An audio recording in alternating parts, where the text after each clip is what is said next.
오늘 우리에게 주시는 하나님 말씀은 신약 성경 야고보서 5장 7절에서 11절까지 말씀 되겠습니다. 신약 성경 야고보서 5장 7절 말씀, 신약 성경 375쪽입니다. 받들어 봉독해 올리겠습니다. 그러므로 형제들아, 주께서 강림하시기까지 길이 참으라. 보라, 농부가 땅에서 나는 귀한 열매를 바라고 길이 참아 이른 비와 늦은 비를 기다리나니 너희도 길이 참고 마음을 굳건하게 하라. 주의 강림이 가까우니라. 형제들아, 서로 원망하지 말라. 그리하여야 심판을 면하리라. 보라, 심판주가 문 밖에 서 계시니라. 형제들아, 주의 이름으로 말한 선지자들을 고난과 오래 참음의 본을 삼으라. 보라, 인내하는 자를 우리가 복되다 하나니 너희가 욥의 인내를 들었고 주께서 주신 결말을 보았거니와 주는 가장 자비하시고 긍휼히 여기시는 이시니라. 아멘.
아멘. 할렐루야. 감사합니다.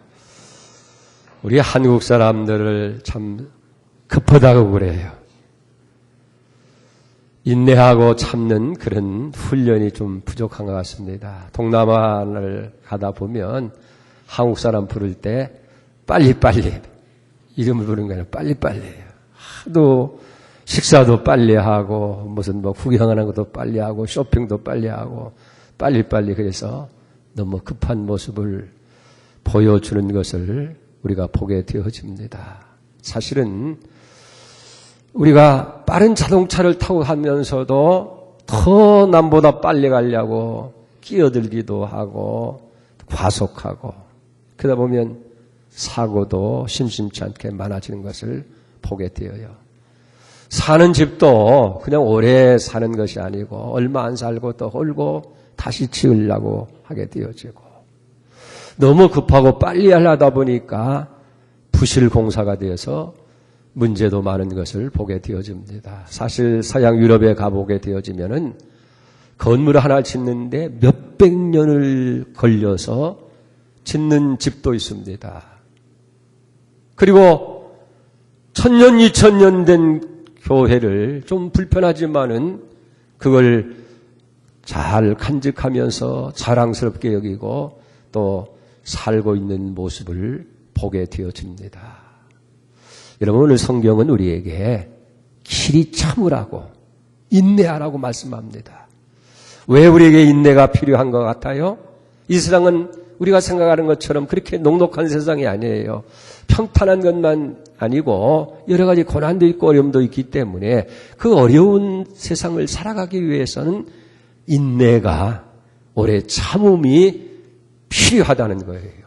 그래서 오늘 본문 야고보서에 보면 몇 가지 인내하는 본을 우리에게 보이면서 그걸 본을 삼아서 인내하라고 그렇게 얘기를 합니다. 그 첫 번째는 농부의 인내를 배우라는 거예요. 오늘 7절 말씀 보세요. 주의 강림에까지 길이 참으라. 보라, 농부와 그 땅에 나는 귀한 열매를 배려하고 이른 비와 늦은 비를 기다리나니 그랬어요. 성질이 급한 사람은 농부가 될 수가 없습니다. 농부는 기다리는 사람이에요. 인내하는 사람입니다.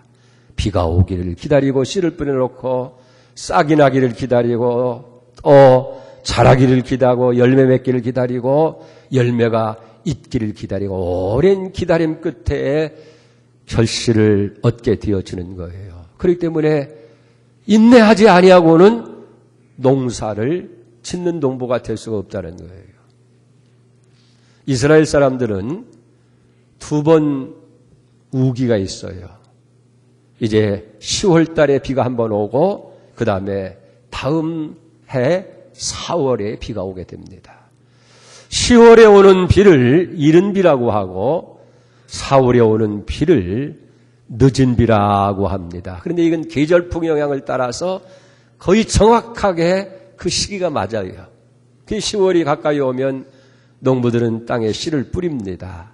그리고 비가 와서 촉촉이 젖은 땅에서 이제 씨앗이 싹을 틔우게 되어지고 자라게 될 때에 다시금 늦은 비, 4월에 비가 와서 이제 곡식이 열매를 익어서 거두게 되어지는 거예요. 그렇기 때문에 농부들은 이른 비와 늦은 비를 기다리는 거예요. 만약 이른 비가 오지 아니하고 늦은 비가 오는 이 우기가 없다고 한다면 이스라엘 땅은 다 풀무지 땅이 되어질 수밖에 없는 거예요. 그래서 농부는 이른 비를 올 때를 기다리고 다시금 늦은 비가 올 때를 기다리면서 인내한다는 거예요. 그걸 우리에게 배우라고 여기 말씀하고 있는 것을 보게 되어집니다. 이런 기다림이 없이는 우리가 농사꾼이 되어줄 수가 없다 하는 거예요. 사랑하는 여러분, 그렇다고 하면 농부가 왜 그런 오랜 기다림을 가져야 돼요? 인내가 필요해요? 그래야 가을에 풍성한 결실을 얻는 거예요. 곧바로 싹이 나고 열매를 맺는 것이 아니라 싹이 나야 되고 자라야 되고 오랜 시간을 기다려서 열매가 나고 또 익는 데까지 기다리는 그런 기다림이 꼭 여기 필요하다 하는 거예요. 우리 사람 살이도 마찬가지입니다. 인간 삶이라고 하는 것은 관계예요. 여러분이 관계가 원만해져야 우리 삶이 더 행복해지는 겁니다. 편안해지는 거예요. 그래서 성경은 모든 사람에 대해서 오래 참으라고 얘기해요. 참는 마음이 없이는 좋은 인간관계를 맺을 수가 없다는 거예요. 그래서 누구에게든지 악을 악으로 대하지 말고 선으로 악을 이기라고 그렇게 말씀을 하고 있는 걸 봅니다. 우리 주변에 참 잘못되고 악한 사람들 많이 있지 않습니까? 그걸 그대로 보는 대로 급하게 처리하려고 하다 보면 참 문제도 많고 거기서 분쟁과 다툼이 일어나게 되어지는 거예요. 그럴 때는 인내가 필요합니다. 참아주는 거예요.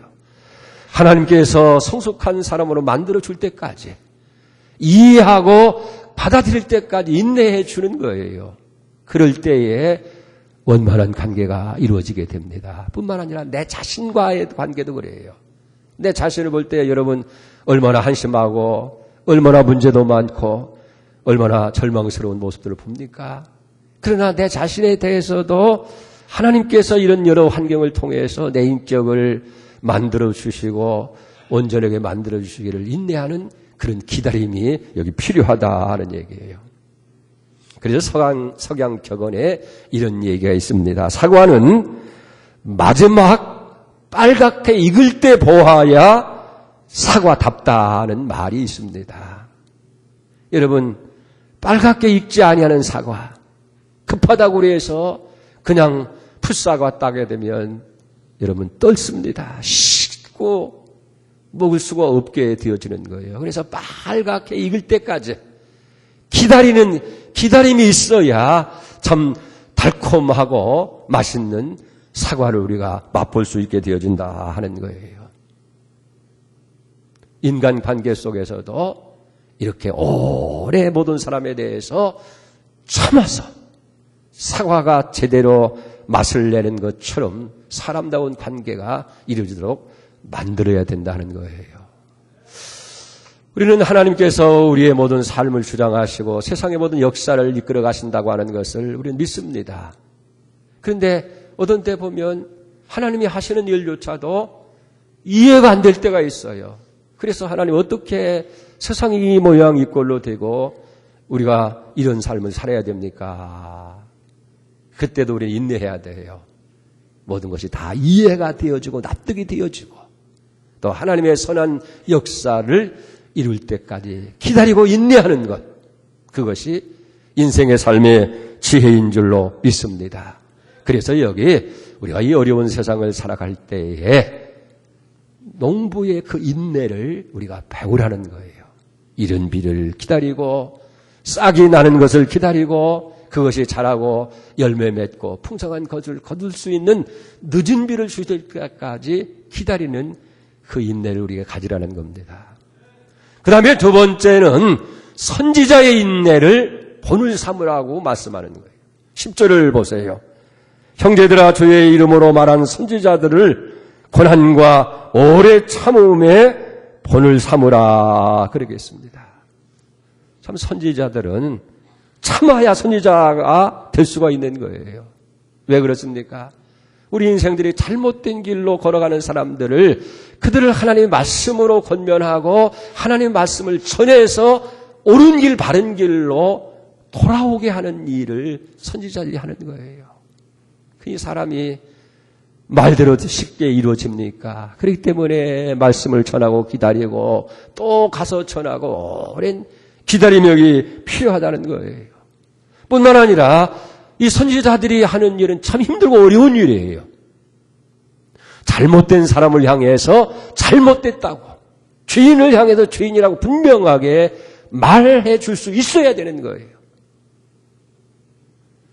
우리 선지자가 많이 성경에 기록되어 있습니다마는 그중에 특별히 에레미야라고 하는 선지자는 참 이 사명 때문에 얼마나 많은 고통과 어려움을 당하고 날마다 너무 안타까워서 눈물을 흘립니다. 그래서 눈물의 선지자라고 얘기하는 거예요.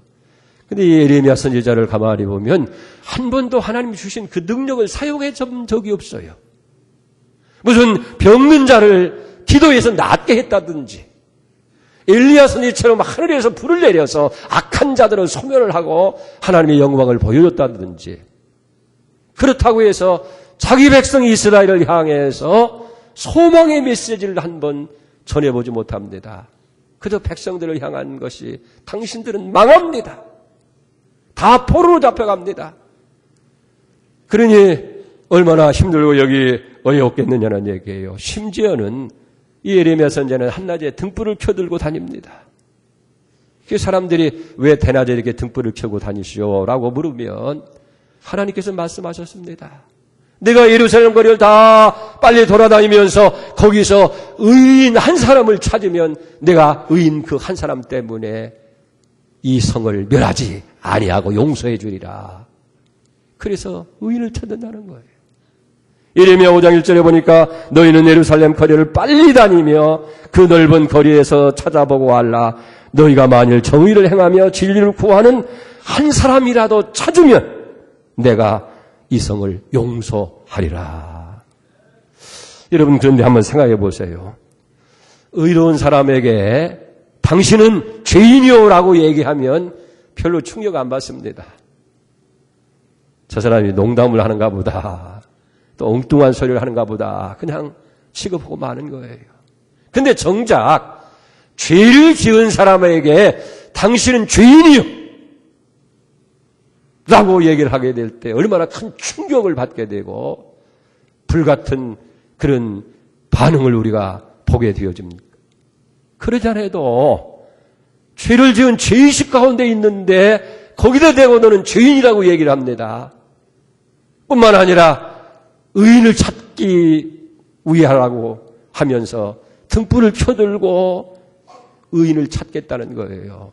그러니 여기 백성들에게 얼마나 미움을 사는지 알 수가 없습니다. 그래서 예레미야를 사람들은 돌로 치기도 하고 그 다음에 토굴 속에 갔다가 가두기도 하고 감옥에 가다 옥살이를 시키면서 가진 고통과 많은 어려움을 주었던 것을 보게 되어집니다.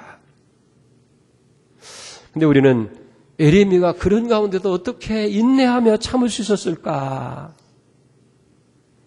거기는 사람으로부터 와주는 어떤 그런 응답이 아니고 하나님이 주시는 약속의 말씀이 있기 때문에 그 약속의 말씀을 붙들고 인내하고 참는 거예요.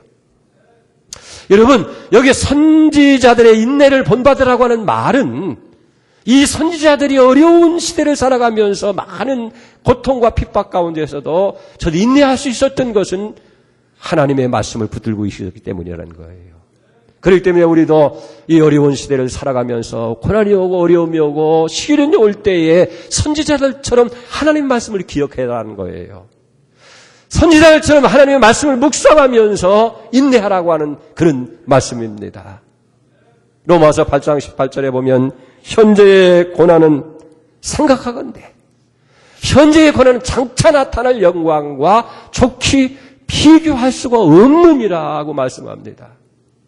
시편 31편 5절에 보면 그의 노염은 잠깐이요 그 은총은 평생이로다. 저녁에는 울음이 깃들지라도 아침에는 기쁨이 오리로다. 시편 101편 5절에 보면 눈물을 흘리며 씨를 뿌리는 자는 기쁨으로 거두리로다. 울며 씨를 뿌리러 나간 자는 정녕 기쁨으로 단을 가지고 돌아오리라. 여러분, 어려운 날 하나님의 말씀은 우리에게 힘을 줍니다. 용기를 줍니다. 새로운 미래를 바라보는 해안을 열어주는 줄 믿습니다. 그래서 선지자의 인내를 본받으라는 거예요. 선지자들이 하나님의 약속의 말씀을 붙들고 인내한 것처럼 이 어려운 시대를 살아갈 때 하나님의 말씀을 묵상하면서 하나님의 약속의 말씀을 여러분들이 생각하면서 인내하고 참으라는 거예요. 자, 우리가 성경에 나타나는 선지자들의 인내와 그 참음을 보면서 우리는 큰 위로를 받게 되어지고 소망을 얻게 되어집니다. 여러분, 요셉이라는 사람 보세요. 형들에게 미움을 받아서 종으로 팔려가서 노예가 되어지고 억울하게 누명을 쓰고 옥살이를 하게 되어지고 정말 기나긴 세월 동안 비참한 삶을 하잖아요. 그럼에도 불구하고 저는 참습니다. 인내합니다. 원망하지 않습니다. 마침내 그는 애굽의 총리가 되게 되어지고 그리고 많은 도탄에 빠진 백성들을 구하는 그런 주인공이 되어지지 않습니까? 다니엘도 포로로 잡혀가면서 큰 어려움을 많이 겪습니다. 믿음으로 살려고 애를 쓸 때에 많은 사람들에게 충상모략을 당하고 그리고 모함을 받게 되어져서 결국은 사자 굴 속에 던짐 당하잖아요. 그래도 이 다니엘은 참는 거예요. 인내하는 거예요. 마침내는 사자 굴 속에서 살아나오므로 인해서 더 영광스러운 자리에 나가게 되어집니다. 모세는 75세에 하나님의 약속을 받는 거예요. 네 씨로 큰 민족을 이룬다고 하는데 이삭을 얻기까지 25년을 기다리는 인내가 그에게 필요했다는 거예요. 이든 모세도 마찬가지예요.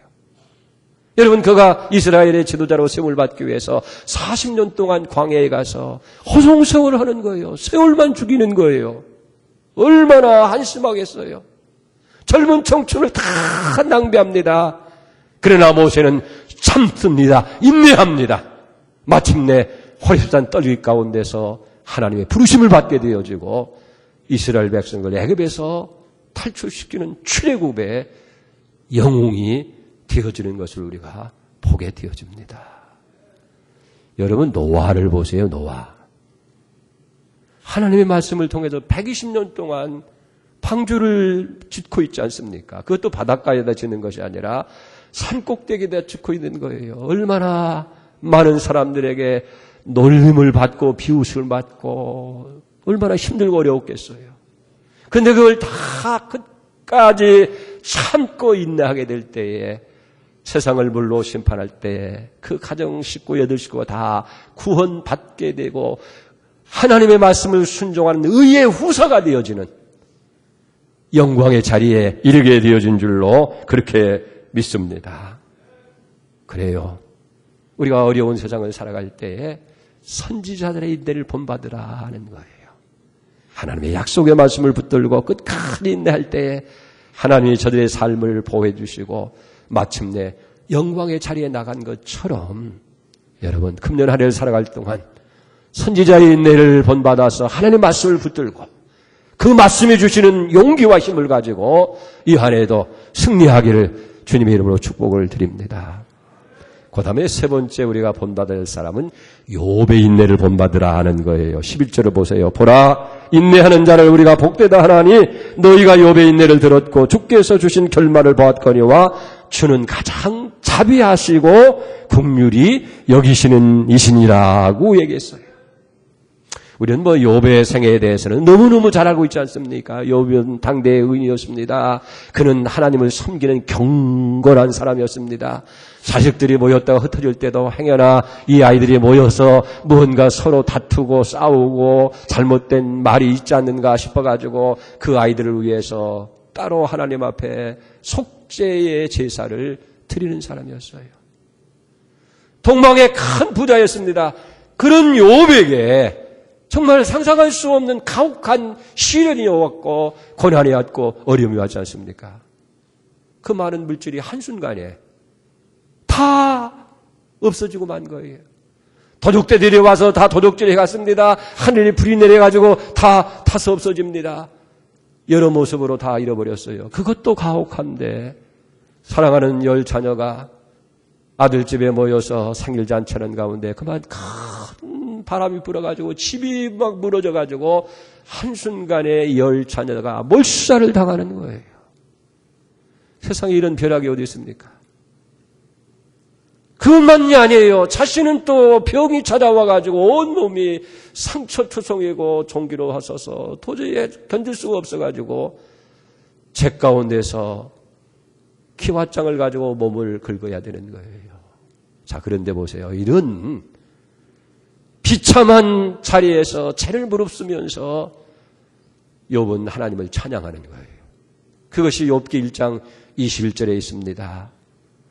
내가 모태에서 알몸으로 나왔은즉 또한 알몸으로 돌아갈지라. 주시니도 여호와시요 거두시는 이도 여호와시니 여호와의 이름이 찬송을 받을지어다. 내가 빈 몸으로 알몸으로 왔는데 알몸으로 돌아가는 건 당연하지 않느냐. 주신 분이 하나님이신데 거두가시는 분도 하나님이 아니냐. 하나님이 하시는 처사에 나는 아멘으로 순종할 뿐이다라면서 하나님을 찬양하는 거예요. 얼마나 참 아름다운 그런 찬양을 드리고 있지 않느냐는 얘기예요. 자, 이 사실을 옆에서 지켜보던 아내가 견디다 못해서 한마디 합니다. 여보, 차라리 죽는 게 낫겠어. 그런 인생 살아서 뭐겠어. 그저 당신 믿는 하나님 저주하고서 죽으시오. 그때 욥은 그 아내에게 합니다. 그대 말이 어리석은 여자 중 하나의 말과 같도다. 우리가 하나님께 복을 받았은즉 재앙도 받는 것이 마땅하지 아니하냐. 그러면서 끝까지 하나님을 신뢰합니다. 여러분, 그의 고통은 그것으로 끝나는 것이 아니에요. 이번에는 가장 신뢰하고 믿는 믿음 좋다고 하는 친구들이 찾아와서 그를 괴롭히는 거예요. 내용이 뭡니까? 회개하라는 거예요.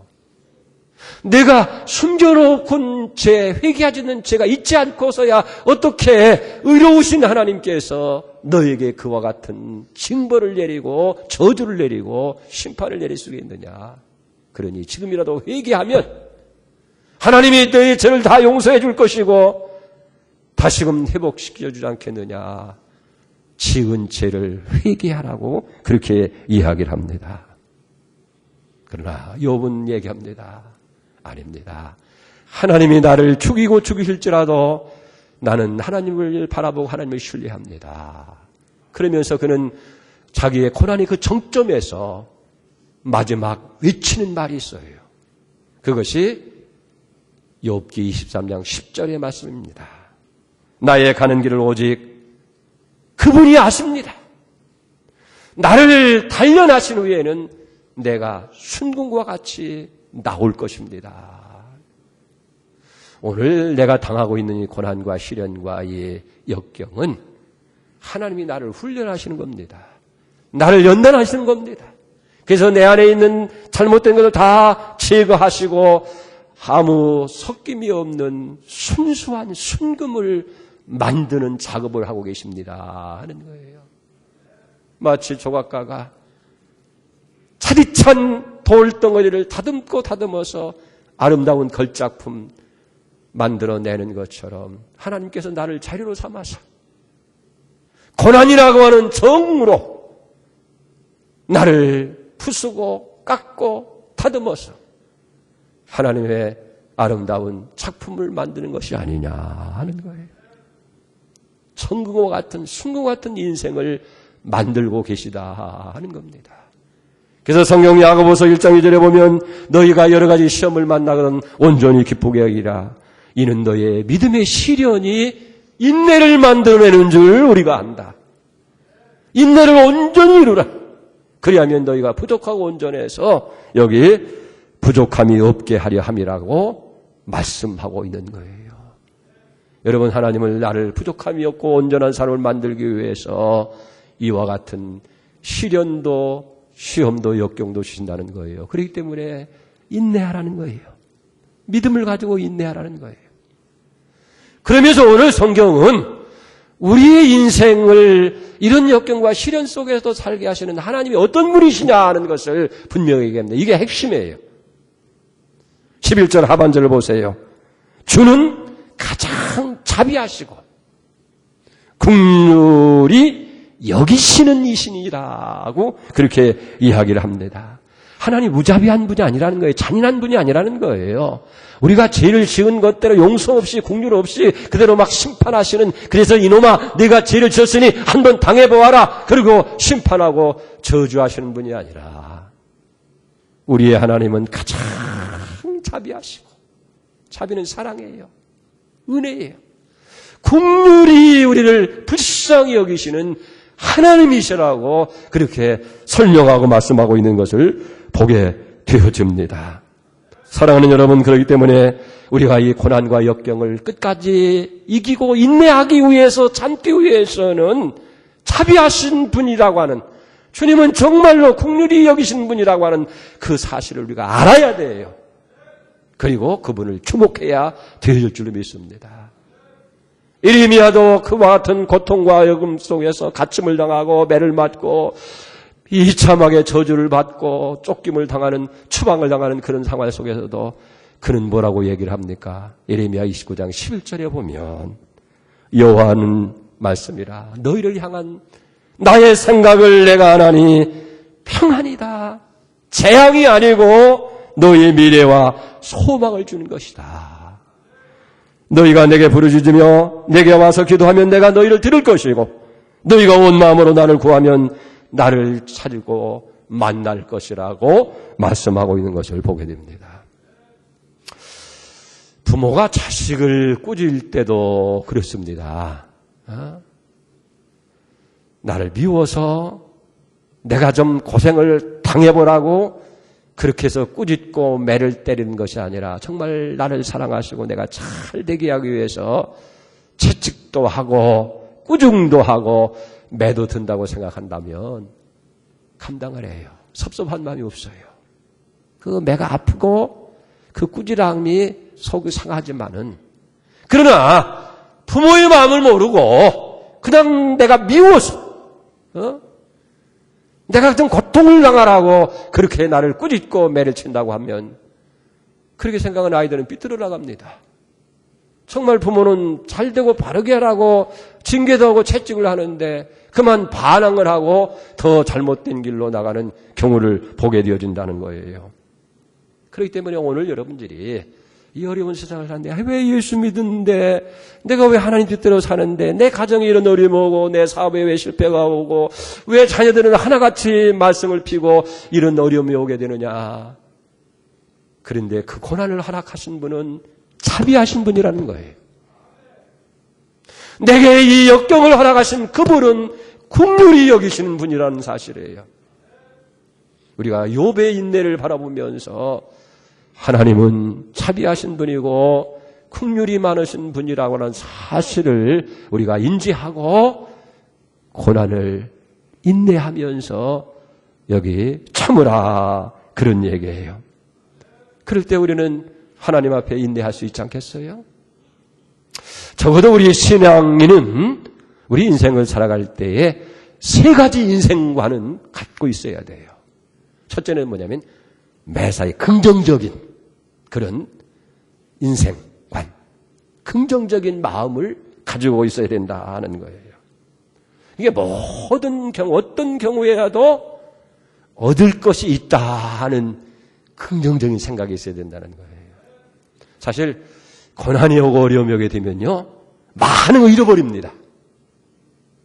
그런데 그 고난이 잃어버리는 것으로 끝나는 것이 아니라 그 가운데서도 얻을 것이 있어요. 근데 그 얻는 것은 잃어버린 것보다도 더 좋은 것, 더 귀한 것을 얻어질 수 있게 하더라는 거예요. 가령 예를 든다고 한다면 여러분 나무가 무성하게 자라다가 찬바람이 불고 겨울이 오면 어떻게 돼요? 다 무성한 잎이 떨어지고 낙엽이 되어서 다 흩어집니다. 그러나 나무는 어떻게 해요? 더 땅속 깊이 뿌리를 내리는 거예요. 더 나무를 견고하게 만드는 거예요. 이 가뭄이 오고 병충해 하고 어려움 오더라도 그걸 오래오래 살아남을 수 있는 튼튼한 나무가 되는 것이 아니냐 하는 얘기예요. 우리 고난이 올 때도 사실 마찬가지예요. 눈에 보이는 것은 잃어버리지만은 보이지 아니하는 것을 얻어진다 그 말이에요. 여러분 그런 경험 못 해봐요? 물질을 잃어버립니다. 이 어떻게 살아가지? 다 망했구나, 끝났구나. 그런데 여러분 금보다도 더 귀한 믿음이 생겨요. 예? 내가 세상에 이렇게 저렇게 시달리게 될 때 그래 의지할 것은 하나님밖에 없구나. 돈을 잃고 돈보다 더 귀한 믿음이 생기더라는 얘기예요. 건강 얼마나 좋습니까? 근데 건강을 잃어버리고 나서 우리는 겸손을 얻게 되어져요. 사람이 건강하고 부족함이 없으면 누구나 다 교만해져요. 세상에 다 손바닥만하게 밖에 안 보여요. 근데 건강 잃어버리고 나면 인생이 이렇게 약하구나. 이렇게 약하구나. 그래서 적은 것 하나 소리에도 그저 겸손한 마음을 갖는 거예요. 그런 겸손한 자에게 하나님 은혜를 베푸십니다. 능력을 주시는 줄로 그렇게 믿습니다. 그러니까 이렇게 얻는 것이 있다는 거예요. 그러니까 고난 가운데 잃어버린 가운데 생각하지 말고 그래 이걸 통해서 더 좋은 것, 더 귀한 것, 더 영양가가 있는 것을 얻는다 하는 긍정적인 생각을 가지라는 거예요. 두 번째는 낙관적인 인생관을 가져야 되는 거예요. 사실 살다가 보면요. 항상 좋은 날만 있는 것이 아니에요. 고통스러운 날도 있고 고통살이 있는가 하면 봄날처럼 참 좋은 시절이 우리에게 있게 되어진다는 거예요. 그렇기 때문에 그저 고난 중에서라도 좋은 날을 생각하면서 거기서 보람을 찾고 기쁨을 찾자 하는 거예요. 여러분 데살로니가전서 5장 20절에 보면 범사에 헤아려 좋은 것만 취하고 그랬어요. 악은 그 모양이라도 버려라.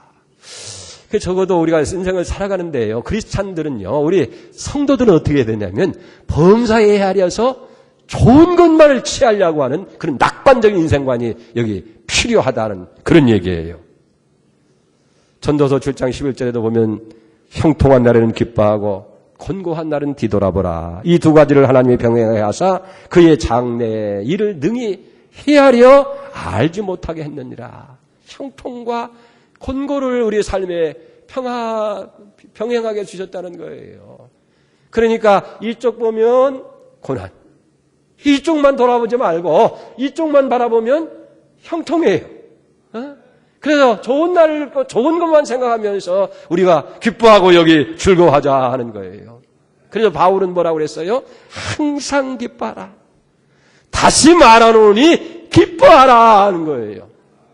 이 바울이 무슨 그렇게 좋은 거 있어서 기뻐하라는 것이 아니라 그는 어떻게 해요?